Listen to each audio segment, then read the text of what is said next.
This brings us to the first rule of warfare, which I learned during my time as a grunt in the US Army, back during the war. It was shared to me by many sergeants and it saved my life or sanity more than once.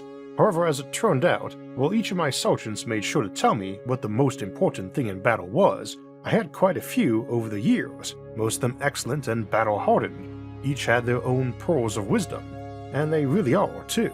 Each piece of advice is appropriate in the right circumstances, and since the nature of war is always fluid and changing, it makes sense that its rules would shift as well.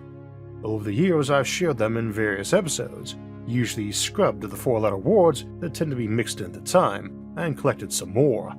But one that tops the list as the first rule of warfare is that if you find yourself in a fair fight, your tactics suck. This violates the first rule of warfare after all. Do not provide your enemies with recruiting material. It is handy for the defenders that the first rule of warfare is that best friends make for their worst enemies. This is the first rule of warfare after all. The enemy of my enemy is my friend, at least for today. They might be infiltrators, and even if they are not, if they or you aren't terribly ethical, today's friend can be tomorrow's enemy. That's the first rule of warfare after all. They understand that the first rule of warfare is that you plan for everything. That's the first rule of warfare after all. Pick your battles wisely, be smart enough not to start stupid fights.